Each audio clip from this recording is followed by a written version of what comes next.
Similar to the United States, having its own historic African descent population, so too does Mexico. These are Afro-Mexicans. Afro-Mexicans, or sometimes referred to as Afro-Mestizos as well, are essentially Mexicans of African descent, of racially enslaved African origin and descent. They were only officially recognized in the Mexican census as late as 2015, even though they've been there since before the founding of Mexico.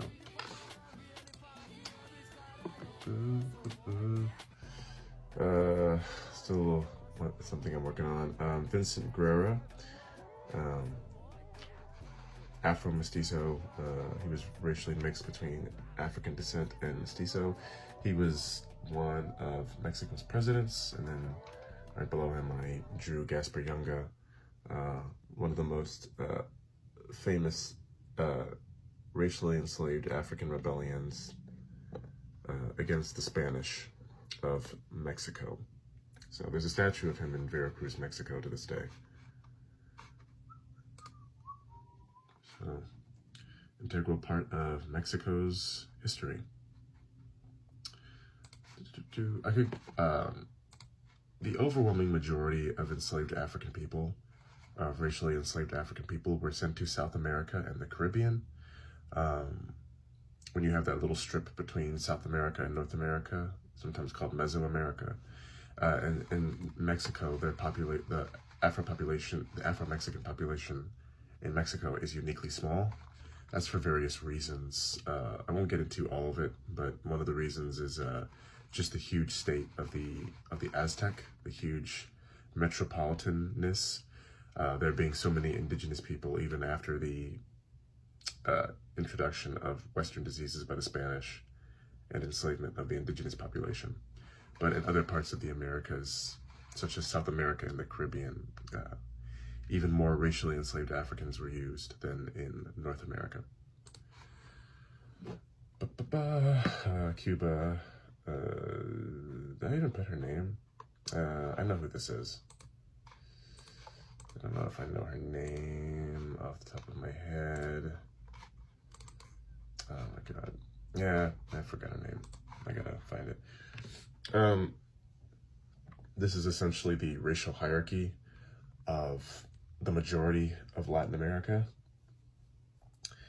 including the Caribbean. Again, there's differences between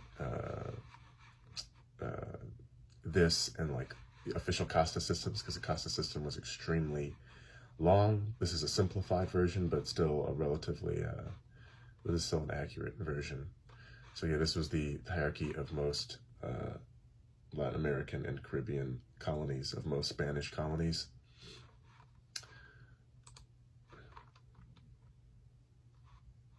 Again, simplified Spanish on top, Europeans on top, racially enslaved Africans on the bottom.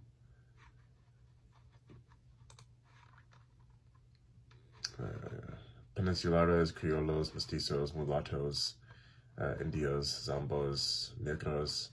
So this is not just a hierarchy relating to Mexico, but of, again, most Latin American and Caribbean Spanish colonies.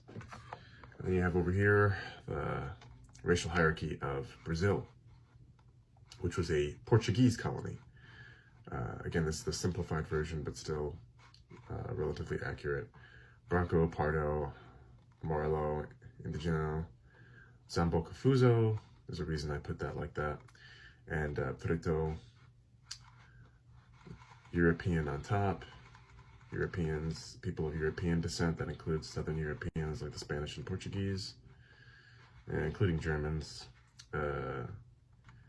and the concept of anti-African racism and enslavement, again, is not unique to the French or the British.